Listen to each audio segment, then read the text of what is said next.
This is a training module for G, Other Requirements, KYHMIS information. Based on your answer under Applicant Information,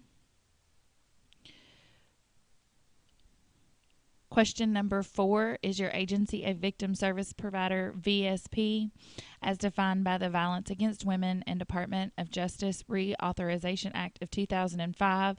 Yes or no will be the basis for what you see in G, Other Requirements for HMIS. If you are a victim service provider, you can skip question 1 and go directly to question number 2. Does your agency currently use a comparable database? You can select yes or no. If you select yes, you will be able to describe in text how your comparable database collects client-level data over time and complies with all HUD, Universal Data Element, and project-specific collection requirements. Please be as specific as possible. We also need you to identify the name of the unduplicated aggregate report that provides the annual performance report, better known as the APR data, as required by HUD and KHC. If your report does not have a name, please just describe the report in the best way possible.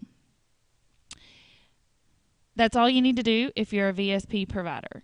If you're a non-VSP provider, your applicant information on question 4 would say no. Your other requirements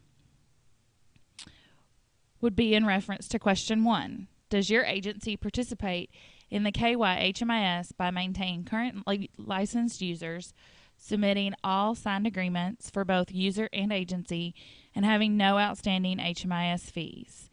Typically, the answer would be yes.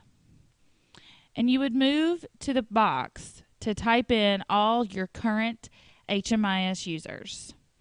Please remember to select NA for this question if you're not currently administering a homeless program as of April 1st, 2014. And more importantly, if you do administer a homeless program, are not a VSP, and do not use HMIS, you will need to answer yes or no to that question. So basically what we're asking is, if you're a non-VSP, do you use HMIS, and who are your users?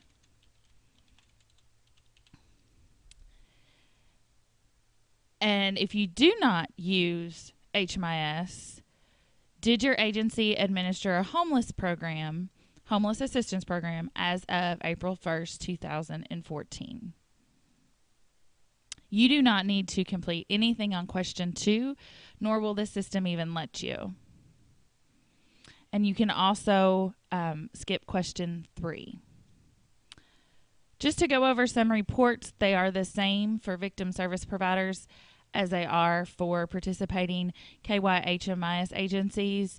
You'll see the instructions. Basically what we're asking you to do is submit an ART 625 for those that use HMIS for the reporting period January 1st, 2014 through April 1st, 2014 in PDF format.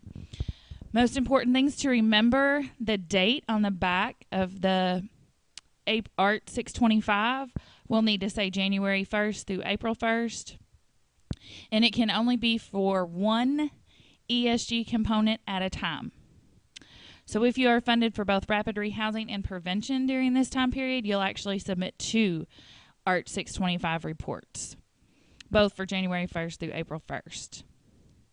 If your agency didn't have ESG funds, but they did have COC funds or HOPA funds or other homeless funds that participated in HMIS, you will actually submit ART 625s for those components, same time period, January 1st through April 1st, but you'll submit them for like a transitional housing program or permanent supportive housing or supportive services only, just so we can see your data quality within HMIS.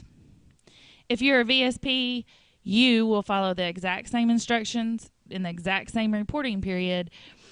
Each funding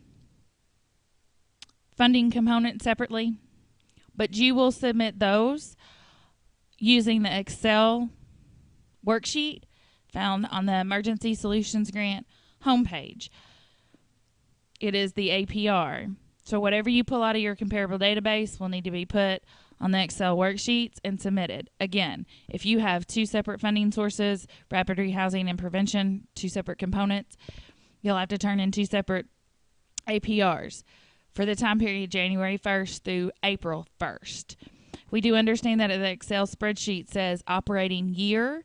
However, in that operating year box, instead of just putting 2013 to 2014, you're going to need to state that it's January 1st, 2014 through April 1st, 2014, so I know exactly what date you pulled and you ran and you're submitting. And you will put all of these PDFs and Excels into your repository so we can pull them out of there. And that is all you need to do for other requirements under Kentucky Homeless Management Information Systems. Thank you.